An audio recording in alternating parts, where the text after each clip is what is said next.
Sa oled õiges kohas, ära mine ära, sellepärast, et nüüd sa saad teada midagi oma elu muutvat. Mina olen härra niiditõmbaja ja tema on Inga. Ta on hambaarst. Tere, Inga. Tere. Küsimus. Mis juhtub ühe inimesega, kui ta hambaid üldse ei niidita? Pole seda võib-olla ka kunagi teinud, aga see tundub tema jaoks selline natukene peenutsemine. Kui ta niiditab, siis ta hoiab ära igemehaigused ja paljud hambahaigused. Terved hambad tähendab ju terve elu, eks ole. Me teame, hammast haigustest tegelikult hakkavad ka päris paljud muud haigused pihta, et see on selles mõttes väga oluline asi.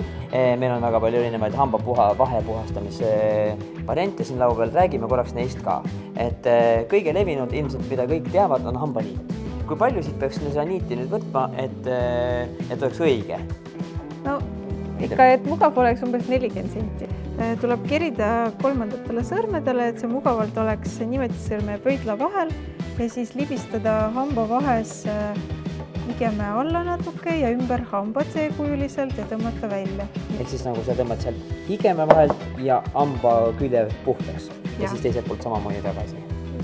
Aga nüüd ütleme selle sama niidi vahega. Kas ma siis kogu aeg vahetan seda niiti, võtan uue niidi või ma võin selle sama niidiga tegelikult minna teise hamba vahesse, kolmandasse hamba vahesse? Ja on soovitav ikkagi kogu aeg liikuda edasi, et võtta puhas niidi jupp ja siis sellega minna järgmisse. Sellepärast ka pikem niidi. Just. Väga hea. Vahepeal loputada ka seda. Võib niiti loputada?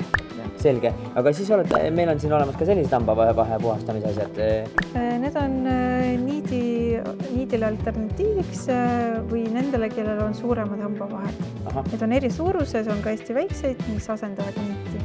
Selge. Meil on olemas ka siin sellised ühekordsed hambavahede puhastamise. Kuidas nüüd sellega on? Kas sellega samamoodi loputan ära ja pärast viskan minema või ma võin seda kasutada täpselt nagu sedagi näiteks 2 nädalat? No need üldiselt ühekordsed, nad on muidu hästi mugavad ja pehmed, et need, kellel niidiga ei meeldi, siis soovitan. See on hästi populaarne asi, mis on müüa erinevates apteekides. Kas see on kõige tõhusam? No neid on erinevaid ja see on lisaks hambaniidile, et saada täiuslikult suu puhtaks. Et seega, kui sa kasutad seda, siis võiksid ikkagi kasutada niiti ka? Oleks soovitav küll, kuna see aitab loputada, kui on näiteks kuhjunud hambad või on erinevad sillad, implantaadid suus, aitab lihtsalt tõhustada suuhügiini. Väga populaarne on, inimesed kasutavad ka tegelikult breketeid, erinevaid klambreid. Kas klambri vahesid samamoodi niidiga, mis sa seal soovitaks? No on olemas sellised niidid, kus on selline paksem svammi osa ja tugevdatud otsed, millega saab sealt hambavahest läbi breketi vahel ja siis selle svammi osaga ilusti hambavahe puhtaks. Või siis hambavahe harjake. Aga mis on kõige levinumad müüdid? No esimene müüt on see, et niiti tuleb kasutada ainult siis, kui on midagi hammaste vahele jäänud. Ka muidu peaks kasutama 1 kord päevas, sellepärast, et tegelikult 3 külge hambast hambahari puhastab, aga 2 külge jääb alati puhastamata, et kui me ei kasuta.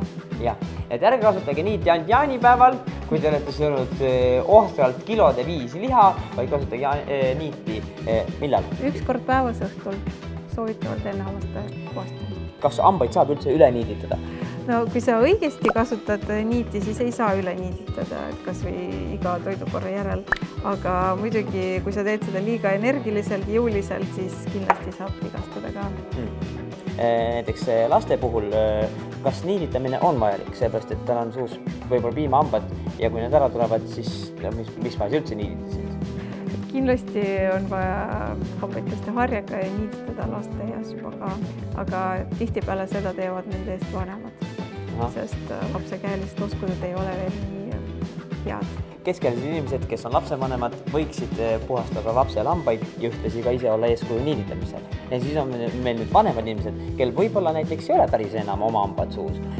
Kas tema üldse peab neid hambaid niiditama või see ei ole üldse vajalik? Kui on veel mõned hambad suus, kas või 2 hammas, mis on omavahel kontaktis, siis seda vahet kindlasti peab puhastama. Ehk siis, mida me siin teada saime? Niit, hambaniit aitab sul säilitada enda hambaid suus, aitab sul hoida paremat hingeõhku, aitab vältida higemehaigusi, hambahaigusi, hambaauke ja hoiab sinu elukvaliteedi paremana. Kas ma olen õigesti aru, Inga? Just, said õigesti. palju targem kui enne selle video algamist.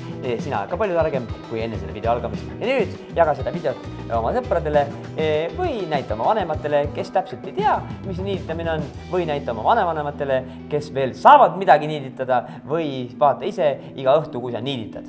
Aitäh, et olid meiega. Aitäh, Inga. Aitäh.